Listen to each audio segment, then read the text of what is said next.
অনেক দিন আগে মরুভূমি এবং তারার দেশে ইব্রাহিম নামে একজন দয়ালু এবং বিশ্বস্ত ব্যক্তি বাস করতেন। তিনি আল্লাহকে তার সমস্ত হৃদয় দিয়ে ভালোবাসতেন।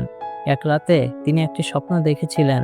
একটি স্বপ্ন এত অদ্ভুত এবং শক্তিশালী ছিল যে তাকে বিছানায় বসতে বাধ্য করেছিল। স্বপ্নে আল্লাহ তাকে তার প্রিয় পুত্র ইসমাইলকে বলি দিতে বলেছিলেন। ইব্রাহিমের হৃদয় ভারী ছিল। তিনি তার পুত্রকে গভীরভাবে ভালোবাসতেন, কিন্তু তিনি আল্লাহর উপরও সম্পূর্ণরূপে বিশ্বাস করতেন। পরের দিন সকালে তিনি ইসমাইলকে স্বপ্নের কথা বললেন। অবাক হয়ে তরুণ ইসমাইল উপরের দিকে তাকিয়ে বলল, বাবা, যদি আল্লাহ এটাই আদেশ করেন তবে আমি প্রস্তুত। তারা একসাথে পাহাড়ের উপর একটি শান্ত জায়গায় হেঁটে গেল।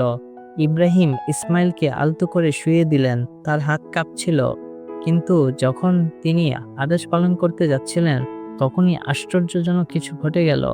একটি কণ্ঠস্বর ডেকে উঠল, থামো ইব্রাহিম, তুমি পরীক্ষায় উত্তীর্ণ হয়েছ, তুমি তোমার বিশ্বাস দেখিয়েছ। এবং সেখানে ইসমাইলের জায়গায় একটি ভেড়া ছিল, যাকে আল্লাহ বলি দেওয়ার জন্য পাঠিয়েছিলেন। ইব্রাহিম এবং ইসমাইল একে অপরকে জড়িয়ে ধরেন। তাদের চোখে স্বস্তির অশ্রু। তারা আল্লাহকে ধন্যবাদ জানান, কেবল ইসমাইলকে বাঁচানোর জন্য নয়, বরং এই শিক্ষার জন্য যে সত্যিকারে বিশ্বাস মানে বিশ্বাস করা, এমনকি যখন তা কঠিন হয়।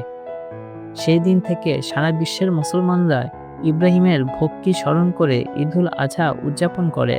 পরিবারগুলি একত্রিত হয়, খাবার ভাগ করে নেয়, ত্যাগ স্বীকার করে এবং অভাবীদের সাহায্য করে, কেবল মাংস দিয়ে নয়, বরং দয়া, ভালোবাসা এবং বিশ্বাস দিয়ে।